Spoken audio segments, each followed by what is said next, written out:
clean sweep, crossing the halfway mark of 113 with a comfortable majority. The state is in the Congress's kitty as the BJP has lost its only bastion in the south, with Karnataka Chief Minister Basavaraj Bommai conceding defeat. Remember, Bommai, whose government had faced massive corruption allegations for the better part of 2 years. State Congress Chief D.K. Shivakumar teared up and thanked the party, the people, Gandhis and Siddaramaiah as well. Now the big question is, who will Congress be picking it as their chief ministerial face? Both Siddaramaiah and Shivakumar are powerful leaders with a strong support base, and their rivalry is set to challenge the Congress in the coming days. Hello and welcome to CNBC TV18. I'm Parikshit Luthra and you're watching our special coverage on the Karnataka election result. To begin our special edition, tonight we have on the show with our senior journalist Rashid Kidwai, leader of the JDS, Syed Aslam, national spokesperson for the BJP, Syed Zafar Islam, Rohan Gupta, spokesperson of the Congress Party. We'll also be joined by Rahul Sharma,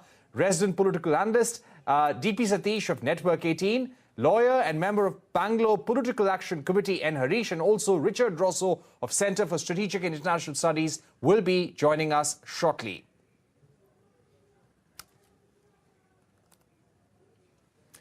Yes, let's go across to our guest, starting with Mr. Rashid Kidwai joining us in our studios. Mr. Kidwai, was the shift visible on the ground over the last few months, and did you expect an election result that would give 135 plus seats to the Congress Party? Well, I think the Congress was very well entrenched in Karnataka at the ground level. Remember, the Congress president also comes from Karnataka. A lot of hard work had gone in. Mr. D.K. Shivkumar, who's a Congress president, had been working over past 3 years during the COVID time. There are a lot of things are there that were happening on the ground. So I think when the election was fought, and Parikshit, we must remember, election in Karnataka was fought in a very contrasting style. The BJP went on a very high voltage, campaign, and where Prime Minister Modi led that campaign, and it revolved around a lot of negative aspects, whereas the Congress stuck to its script. They confined themselves to local issues. They highlighted this thing. There were some distractions, but I think the Congress played its cards well. So long and short, a clear message that if Congress has, regional satraps, a party on the ground, then there is no reason why Mr. Modi's party cannot be checked. Right. So you're saying that they had strong regional leaders to check the BJP. Let me go across to DP Satish. DP Satish, you've been traveling the length and breadth of Karnataka, and you know Karnataka very, very well. 12 sitting ministers lost their seats. What does this say about the government? What, according to you, was the biggest reason for the fall of the BJP in the state? And has this result really shocked BJP insiders? Parikshit, the Congress's victory was expected. I was expecting Congress to win about 120 seats because Congress ran a highly efficient poll campaign this time. And Congress was expected to cross halfway mark of 113. Congress's 5 guarantee scheme and also caste realignment has helped Congress immensely. Look at the candidates, those who have won across Karnataka, Kittur Karnataka region, Hyderabad Karnataka region, Central Karnataka region, and Old Mysore region. And there has been a major caste realignment. Lingayat seems to have voted Congress in a large number because out of 51 Lingayat candidates, 38 have won. And their strike rate is 75%. About 30% of the Congress MLAs are Lingayat now. And secondly, Wakkaliga belt, the JDS has collapsed completely because of D.K. Shivkumar. Because D.K. Shivkumar himself a Gowda, and the Wakkaliga caste seem to have backed D.K. Shivkumar, and they have preferred D.K. Shivkumar over the Gowda family. That's why JDS has collapsed. And Congress has swept Gowda districts of Chikmagalur. They have done very well in Mandya. They have swept Mandya district and Mysore, Chamarajnagar, then also Bangalore rural, Ramnagara district, and Tumkur also they have swept. And Ahinda, what Siddaramaiah calls Ahinda, the minorities, backward classes, and SCs, they are about 50% of Karnataka's total population, and they seem to have backed Congress fully because Congress has won 15 ST seats, and Congress has also won a lot of SC seats, and Congress has won a lot of backward classes seats. And the Idiga community in Malnad region seem to have returned to Congress once again because Congress has won a lot of seats in Malnad region with the support of the major backward classes community, the Edigas or the Tadi Tappers. And the BJP campaign wasn't as effective as the Congress because Congress had localized the election and BJP had nationalized the election. BJP fought this election on the usual things, the same old things, but Congress had localized the election And this time, Siddaramaiah and D.K. Shivkumar led the campaign, not the Gandhis. Gandhis played a supplementary role. But the leaders, those who led the campaign, were Siddaramaiah and D.K. Shivkumar, backed by Mr. M.B. Patil, another important Lingayat leader of the party. Right. That's a very strong and good observation that the BJP had nationalized this election. Congress was fighting it on regional issues, and that makes us go across to Zafar Islam of the BJP. Zafar Islam, we saw Prime Minister Modi going on a campaign blitzkrieg. You had 19 election rallies, 6 roadshows by the Prime Minister, a galaxy of BJP ministers, chief ministers campaigning in the state, JP Nadda, Amit Shah. You also had Yogi Adityanath campaigning in the state.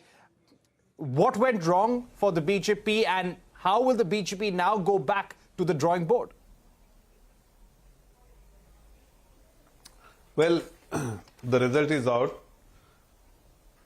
Obviously, we were not expecting this result. So, first of all, I would like to congratulate the Congress spokesperson that they have won this election, and our best wishes to them. And definitely we will behave like a constructive opposition party where we will provide all the support, but we will also expect that whatever promises have been made by the Congress party, they must fulfill the expectation and aspiration of the people of Karnataka. Having said that, now the result is out. We will definitely introspect why we have lost the election, where we went wrong, because our expectation was definitely that we would win at least 125 seats, but the result is very different than what our expectation was. Definitely something has gone wrong. There are something which is very obvious, like the JDS vote has been transferred to Congress party. They have misled. Congress party has misled. They ran a campaign which is absolutely factually incorrect, like the corruption charges they were making on the allegation they were making on some of our leaders. Factually, it was incorrect, but yes, they have been able to run this campaign. They also misled the Muslim community. They also misled that the reservation, we are taking out the reservation, but of course the reservation is very much there for the deserving Muslim OBC, which was there, which will continue to be there, but these people misled the community, and partly JDS could not counter those allegations or the statement, because Muslim vote definitely shifted from JDS to cautious in interpreting this mandate. The BJP, while it has lost the state, continues to retain the vote share of 2018, though the composition has changed. I think the main message for the Congress going from Karnataka is going to be that it seemed to have revived the old social coalition of backward classes, poor and religious minorities. It has gained in the regions, especially in the northern Karnataka, which used to be, or Bombay Karnataka, which used to be a stronghold of the BJP. And so some of those things going forward is will help the Congress to think about its 2024 campaign narrative. Right. Let me again go back to Mr. Rashid Kidwai, because Mr. Rashid Kidwai has to go across to another TV studio right now. Of course, a very busy time for political experts and party spokespersons as well. Mr. Kidwai, coming back to you about the national picture.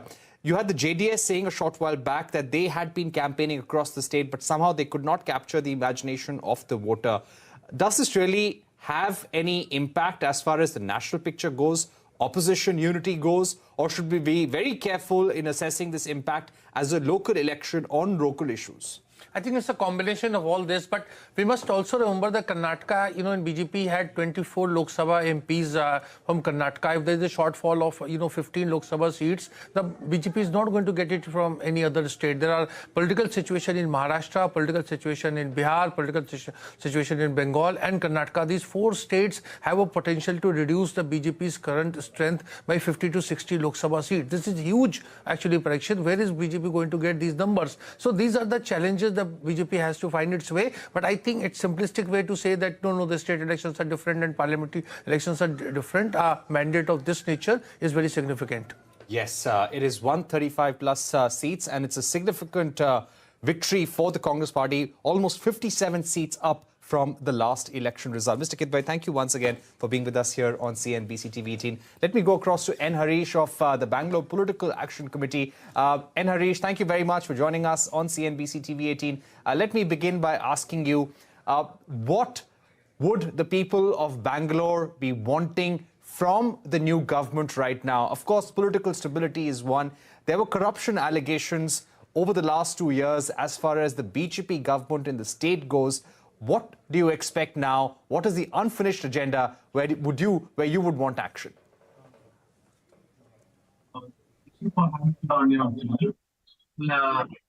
My understanding of various issues concerning Bangalore is there's a lot of corruption in most of the government departments, starting from obtaining a birth certificate, getting a death certificate, or a caste certificate, or a family tree from a government department, and or from a government health center, where you need to pay even to the nurse to show the baby after the delivery takes place to the mother to have a look at the glimpse of the newborn.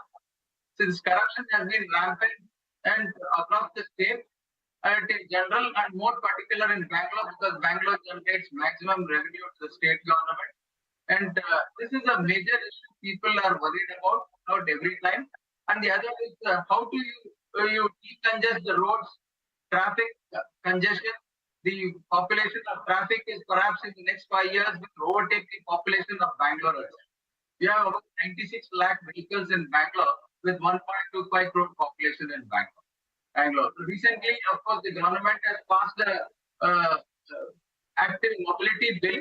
We have a separate Bangalore DMITA bill, the Bangalore Metropolitan Land Transport Authority Act has been passed.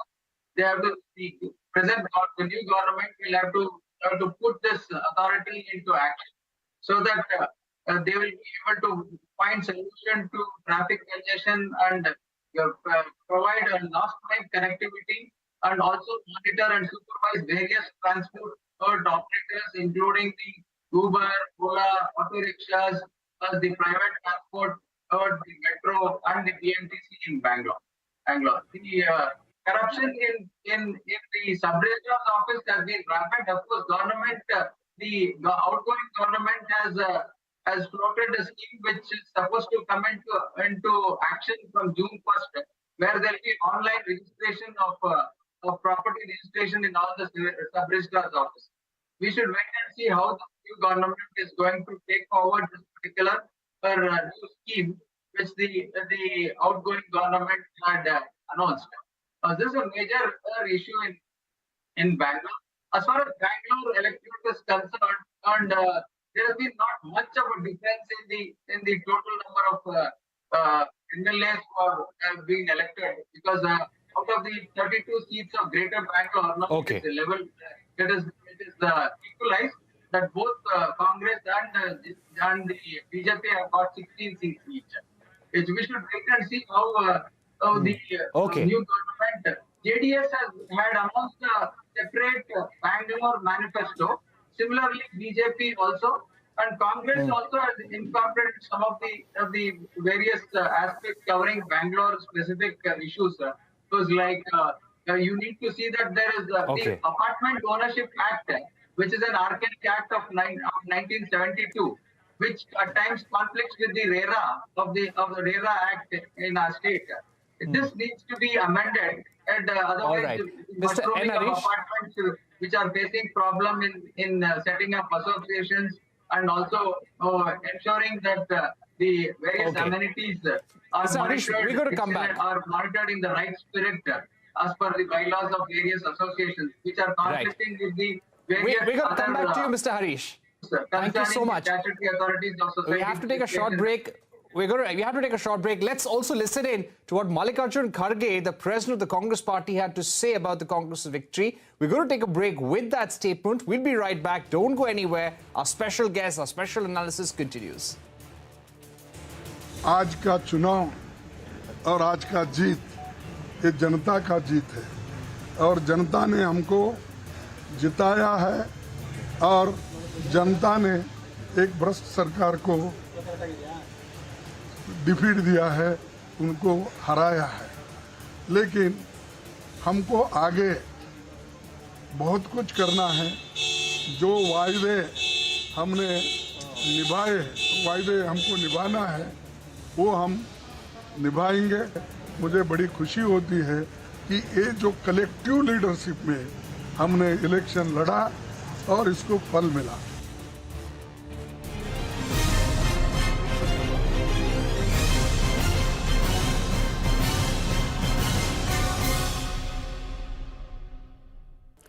In the past few days, many users have started using ONDC for food delivery, with the orders in fact doubling to about 20,000 in just the past couple of days. Now, these users have been pointing out how significantly cheaper it is to order food on ONDC, though some have complained that delivery is taking much longer. But the larger discourse is that ONDC could potentially be the next big thing for food delivery. But is it really? Let me explain. Now, unlike Swiggy or Zomato, which are integrated platforms that control the end-to-end food ordering experience, ONDC is an open network where the restaurant can list itself. Then you log on to a seller platform like Paytm, you order from there, and then the restaurant fulfills the order either directly or with the help of a logistics partner. Now, what is making ONDC so much cheaper, rather ordering on ONDC so much cheaper, is that while Swiggy and Zomato charge restaurants a commission of 18 to 25%, it's just about 2 to 6% now on ONDC, and not to forget the massive discounts that are being offered by the restaurants, by platforms and by ONDC itself. But does this mean that ONDC will disrupt Swiggy and Zomato? Well, one thing is there, ONDC does take away the single platform control for restaurants and gives them better visibility. And I spoke to a few experts who say that the unit economics are definitely better for restaurants on ONDC, while they currently don't make money on Swiggy or Zomato. And the low prices are obviously more attractive to the consumers. So ONDC is likely to emerge as a third alternative for restaurants and consumers, and could maybe take away about 10 to 15% of the orders from Swiggy and Zomato, and this could potentially even force both these platforms to relook at their high commission and other charges. But what is more important to note is that the current discounts, experts say, on ONDC are not sustainable in the long term. Food delivery also has several factors at play that make it a seamless experience. Things like speed of delivery, being able to handle high volumes, especially at peak hours, having a superior tech, making it seamless.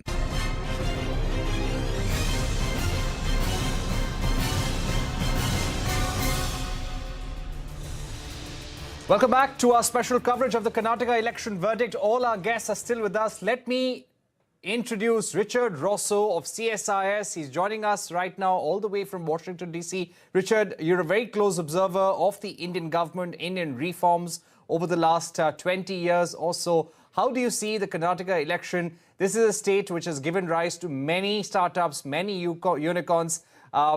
Every country is interested in the city of Bengaluru. How do you see this verdict? Well, state elections can be a crazy time for investors. As we saw with Andhra Pradesh a couple of years ago, Tamil Nadu many times over, changes of state governments can be very disruptive to investors, changes in state policy and direction. Karnataka has been a state that's actually changed parties, of course, with 3 different parties fighting for elections over the years, many, many times. And luckily, there's been relative policy stability throughout that period.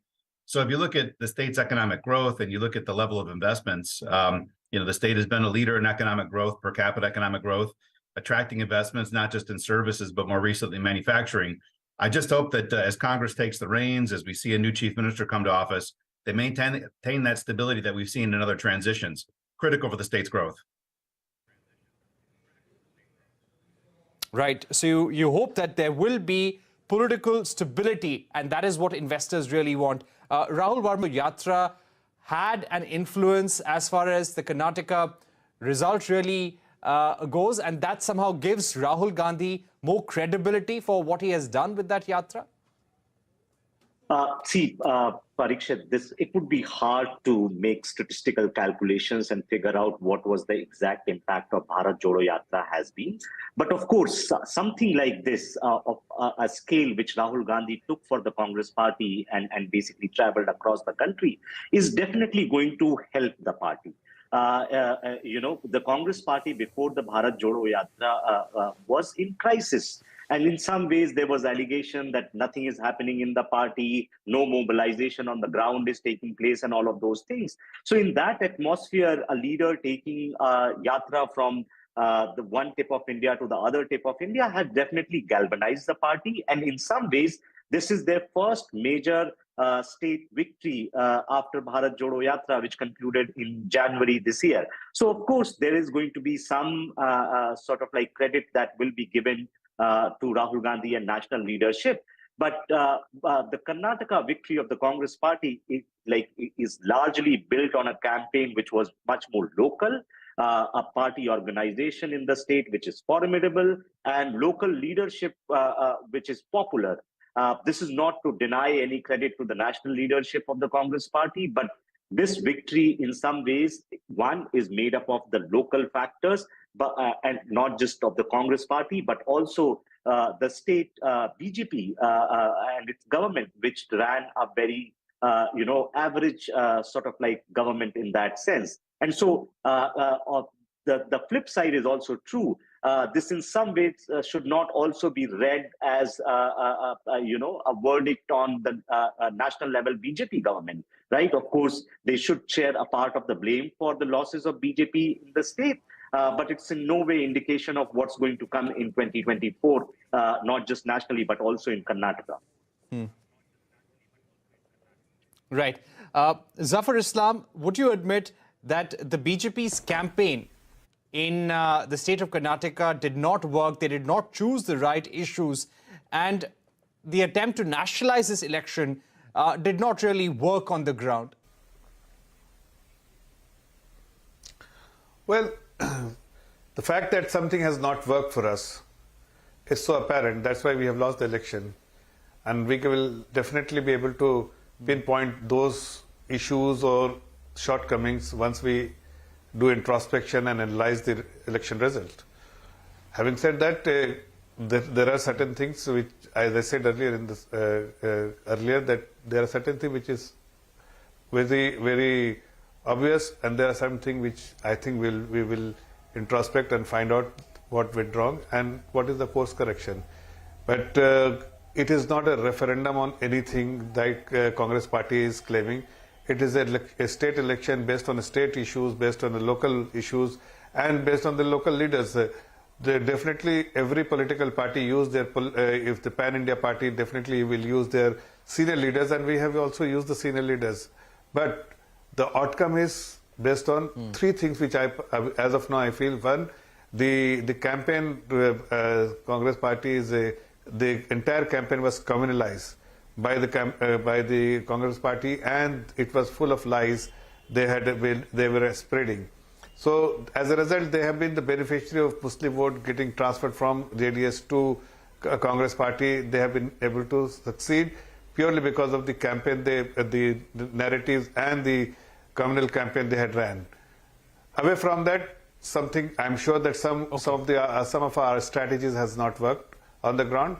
That will something we will get to know, and we will do a course correction before 2024 election.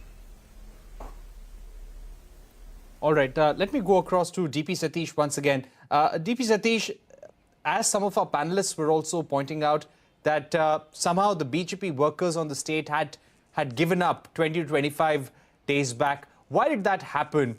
Also, was the Lingayat vote bank upset with the way Lingayat leaders, some of the tall Lingayat leaders had been treated? Some of them had jump shipped to the Congress party as well. Parikshit, look at the vote share. BJP hasn't lost even 1% vote. Because in 2018, BJP was polled 36% vote. They have retained the same.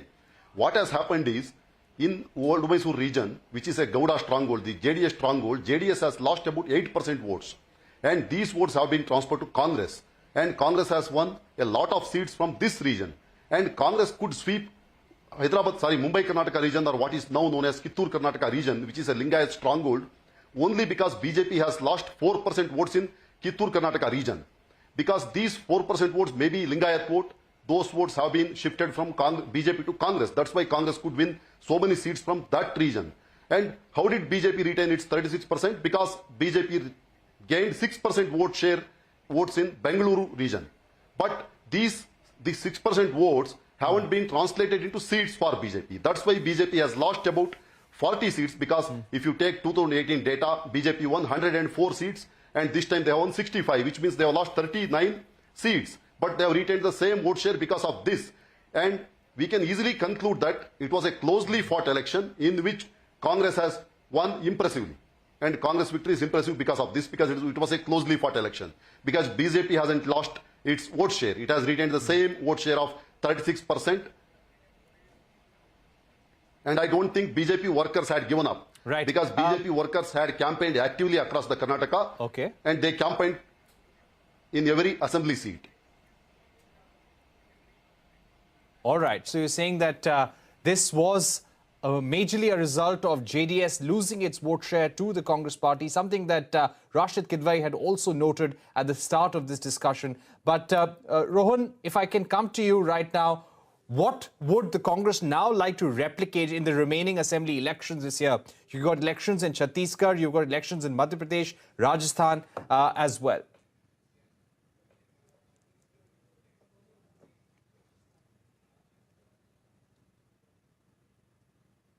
You're on mute. Okay. Basically, our challenge is to ensure that we keep elections at local level. We started this experiment with Himachal, where we were successful. The national president of BJP was from Himachal. The central minister was also from Himachal. It was a small state, easier for BJP to win compared to Karnataka. But we ensured that whoever goes there, any national leader of Congress party, they talk only about the local issues, our promises of old pension scheme, our different promises, our guarantees there. And we were successful. We were successful because people resonated with our promises. They liked the approach of Congress party. We ensured that two CMs there, Rajasthan CM and Chhattisgarh CM, they campaigned there with the promises which they made to the people of their own state and fulfilled in time-bound manner. So we could get that confidence of people that this is the party which talks about people and delivers when government is formed. Same experiment we continued in Karnataka. We ensured that 5 guarantees which were well drafted after good research, that what is the requirement of people of Karnataka, and irrespective of whatever BJP spokesperson said, it was the most possible positive campaign ever in the politics of Indian arena. And I'm proud of it because I was there for 45 days. We ensured that it is all about the people of Karnataka. It is all about what we can deliver. It is all about what we deliver in other states. And at the same time, we were lucky that we had a BJP government which could not fulfill even 10% promises out of 600 promises made by them in last manifesto. They were not even ready to talk about these issues. Bommai, the CM, he declared in month of January that he will come out with the white paper showing that how many promises have been fulfilled, which they could not do. So let me tell my friends of BJP that please don't ignore the people's sentiment. You need to hear their voice. You need to hear their heart. What are their issues? What are their problems? If you don't ignore them and just work on emotive issues, making it a personal issue, disrespect, Hindu, Muslim, that's not going to work. People have seen everything. So we as a political party now, we have to deliver now. And we will ensure that the confidence put by people on us will not go west, and we will start delivering in Karnataka, because after 4 months, we have 5 big elections, and our delivery here will ensure that people in those 5 states, they will put trust on us again. All right, but a lot to go over the next few months. You've got almost elections in 5 states. You've got the general election next year, and then we'll come down to the key issues. We're going to take a short break, but don't go anywhere. All our guests, Richard Rosso, Zafar Islam, DP Satish, Rohan Gupta, Rahul Verma and Harish, continue with us. We'll now be talking about issues that really mean a lot to people of Karnataka and what will be expected of the new government in the days to come. Don't go anywhere. We'll be right back. सबसे पहले तो मैं कर्नाटका की जनता को बहुत बहुत दिल से बधाई देना चाहती हूँ, और उन्होंने पूरे देश में आज ये संदेश दे दिया है कि जो राजनीति जनता चाहती है वो अपनी समस्याओं के समाधान की राजनीति चाहते हैं। हमारे परमादरणीय कांग्रेस के अध्यक्ष जी खारगे जी और पूर्व अध्यक्ष जी श्री राहुल गांधी जी, उन्हीं के नेतृत्व में ये चुनाव लड़ा गया, उन्हीं की अगुवाई थी।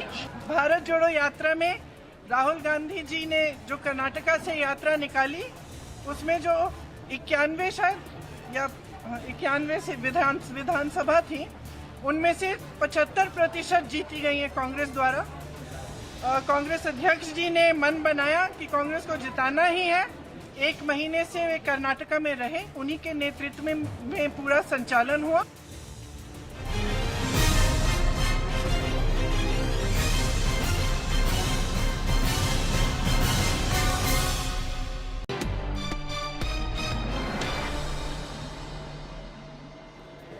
Are you repeatedly getting calls and WhatsApp messages from unknown numbers for job opportunity?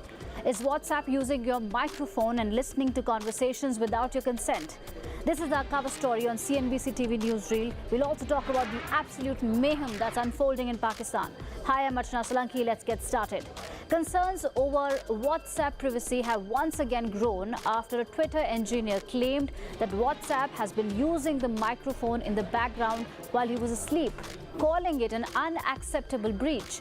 While the Meta-owned app has clarified that it must have been a bug issue and that it's the users who have full control over the mic settings and that everything is protected by end-to-end encryption. However, the Indian government isn't convinced and it has decided to investigate this.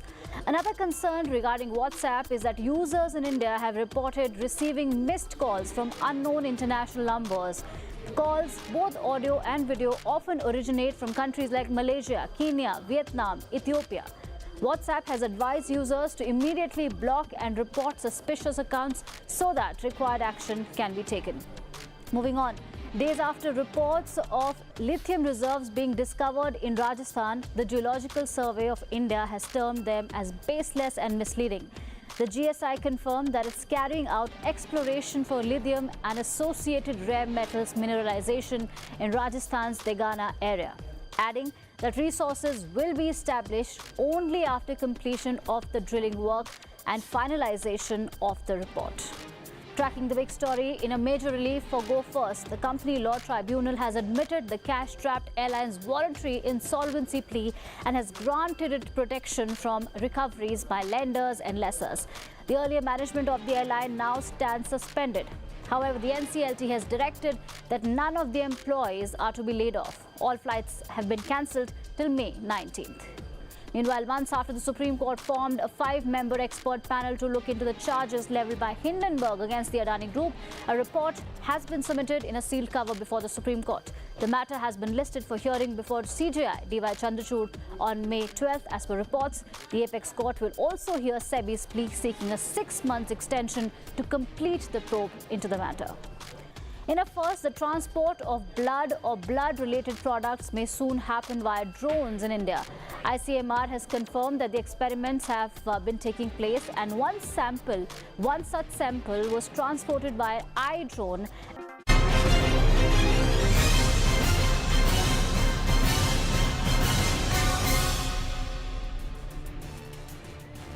Welcome back. You're watching Election Exchange, our special analysis of the Karnataka election result. Why have voters voted the way they have and what does this mean for the national picture? But before we go to our guests again, let's listen in to Chief Minister of Karnataka, Basavaraj Bommai, conceding defeat. Once all the results come, because they're all trends are there now, once the results come, we will do the detailed analysis. And as a political party and as a national political party, we'll not only analyze and we'll see that what are the gaps and what are the deficiencies were there at different levels. We'll look into that and improve upon it, and we'll take this result in our stride and we'll go ahead and reorganize the party and come back during Lok Sabha election.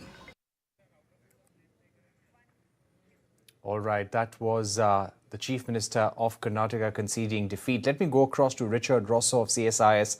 Richard, coming back to ease of doing business and the kind of reforms that state of Karnataka needs, you're someone who tracks states in India very closely. What is the unfinished agenda according to you? And what we've really heard about corruption allegations against the government, but what according to you really mattered to the voter in this election, Richard? Well, corruption still remains pretty endemic in doing business, particularly at the state level, whether it's no matter which party's in charge. So I know the allegations came, but it's fairly common. Companies report it, talk about it quietly, but kind of ever present. You asked Parikshit, though, about the unfinished agenda, and I think Karnataka's unfinished agenda is emblematic, I think, of what I'd like to see around India. And it was actually included there in the Congress Party manifesto among the 8 million things they promised. But the one that jumped out at me was strengthening city and municipal governance. Right now, when you talk about India succeeding in Make in India and the kind of infrastructure challenges that India faces, Bangalore is very much emblematic of that. It's a place where you've got the talent, you've got the expertise, you've got a good wave of investment, but the infrastructure is just creeping. So I'd say from the global perspective, the agenda that we'd like to see in Karnataka by the next government is really focusing on ring fencing and developing finance at the city level and allowing cities to take local decisions and allowing cities to grow. Again, if you read through the 60-plus page manifesto that Congress released, it's in there, but I don't know that I'd say it's necessarily highlighted. Top line, you actually see things like a lot of programs for giveaways, including expanding free access to electric power, which has actually been one of the main inhibitors for state governments to meet some of their climate goals. Karnataka, of course, has been overachieving through both Congress as well as BJP on a lot of its renewable energy and climate goals. So cities, I think, Parkshit is kind of the unfinished agenda. If they can improve infrastructure in Bangalore, make it a place that more companies can go to, more people want to live in, that could be the real engine for the state's growth over the next 20 years. Richard, what do you feel about the national picture? This election was also a litmus test in far as the Bharat Jodo Yatra of Rahul Gandhi was concerned. So what do you really feel about the national picture emerging from this election? Well, I think it's fairly understood, and I agree with the point that you've got an issue where Prime Minister Modi's popularity just has not translated to the state elections. You saw it 5 years ago. The party was losing state elections ahead of the national election and still did very well in the national election. There was actually a 4-year period where the BJP didn't win a single party majority in any state election, except for 1 or 2 of the northeastern states. And yet, nationally, they were still the party of choice when it came time. So I don't know that this is necessarily going to tilt things when you look at the national election less than a year away. But as one of the previous speakers mentioned, we do have the big Grand Slam elections coming up at the end of the year. Those are tracked a lot more and tend to be a little bit closer to the bellwether, what happens there in Madhya Pradesh, Rajasthan, Chhattisgarh, Telangana. So we'll be watching those very closely, Parkshit. Right. And we'll be coming back to you in just a bit, Richard. But let me go back to DP Satish once again. DP Satish, has the conversation within the Congress already begun? We reported a short while back that there is a high-level meeting on possibly to review the election and take the first steps towards deciding who could lead the state for the Congress party. What's your bet, really? And could we be looking at political instability within the Congress party, within the government? Could the decision on who will be the chief minister be so easy? Congress can't waste much time on this because they will have to decide. The obvious choice is between D.K. Shivakumar and Siddaramaiah. D.K. Shivakumar has led the party because he is the KPCC president and known for his organizational skills. And D.K. Shivakumar has also got a lot of seats for Congress in Old Mysore region because Wakkaligas seem to have voted Congress because of his leadership. But Siddaramaiah is a much bigger leader than D.K. Shivakumar, and Siddaramaiah has campaigned across Karnataka, and he has also got a lot of seats for the Congress party on his own. So party high command will have to choose between Siddaramaiah and D.K. Shivakumar. Siddaramaiah has more experience, has already been the chief minister for a full 5-year term, and Siddaramaiah will definitely stake claim to the post of chief minister, and D.K. Shivakumar will not give up so easily. That's why Rahul Gandhi, then Congress President Mallikarjun Kharge and others will have to talk to both of them, and they will have to choose one of the 2 leaders. At the same time, Congress will have to please other castes because Lingayats seem to have voted Congress big because 38 Congress MLAs are Lingayat, about 30%. Lingayats will definitely demand their pound of flesh. At the same time, Congress has won 15 ST seats and very big, and about 80% of the ST seats Congress has won, and Congress ST leaders will also demand something big. At the same time, SC is about 20, then backward classes about 30, then also Gaudas about 20. So all these castes will demand their pound of flesh, and it's not going to be so easy for the new chief minister to form his cabinet because all these castes will have to be accommodated. Even the Muslims have won 8 out of 10 or 12 seats they fought. So all these communities will demand something big, and they demand their big share. And next chief minister, whoever becomes a CM of Karnataka, will have to tread cautiously because he will have to please all the cats. He can't afford to displease anyone. Okay, let me go across to N. Harish of the Bangalore Political Action Committee. N. Harish, what is the biggest course correction that the BJP needs after this election, according to you? Before I answer your question on this, I have two other statements to make. One is as regards the next year MP election. Before that, Bangaloreans would like to see there is a BBMP election to happen in Bangalore. See, there was a new law made specifically for Bangalore called the Brihat Bangalore Mahanagarpalika Act 2020. Though the act has been passed in 2020 December, till today the election rules under the act have not been framed, because of which there is no BBMP, the municipal corporation election in Bangalore. So we would the newly elected government perhaps may think of ensuring that the rules are framed and they would like to have the BBMP election happen before the MP elections next year, which may be like a semi-finals to the to test the popularity of the newly elected government in Bangalore. The other is the two other issues which have been long pending in Bangalore is the Bangalore zonal regulations, which expired in 2015, have never been revised so far. It's almost 7 years. Mr. Harish, we're running out of time. I'll request you to wrap up in about 10-15 seconds. Development plan has been done, and there is no progress in this regard, in spite of the earlier government setting up committees, but nothing happened. As regards your question on BJP needs to do a lot of introspection to ensure that there is local issues which were put into, local voice was put into action to ensure victory of the Congress party. And in the campaign, more of the national issues were put in front, and because of which BJP could not gain much of the vote share. Though they have the vote share, they cannot translate the vote share into seat share. All right. We've run out of time. Mr. Harish, Richard Rosso, Rohan Gupta, Zayed Zafar Islam, and Rahul Verma, thank you very much for joining us here on Election Exchange, the battle for Karnataka. DP Satish, thank you once again for being with us. You have been really spearheading the coverage for the network since morning. Thank you once again, all of you, for being with us here on CNBC TV 18. That was a wrap on this edition of Election Exchange. Thank you for watching. Stay tuned to CNBC TV 18 for more news and updates.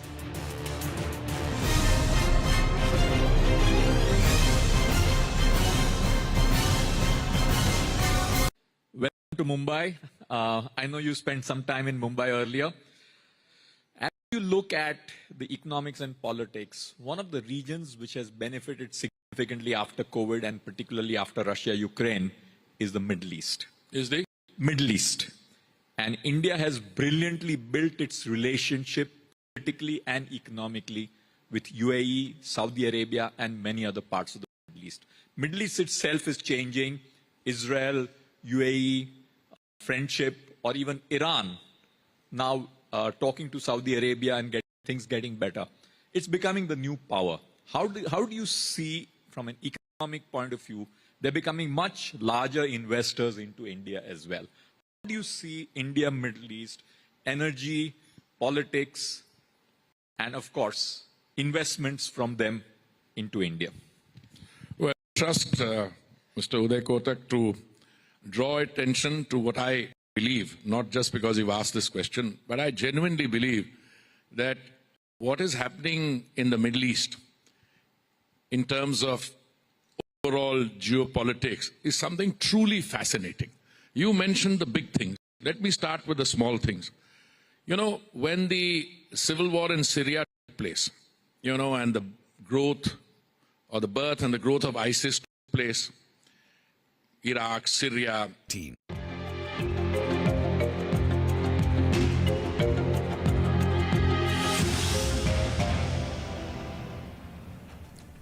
The Reserve Bank recently wrote to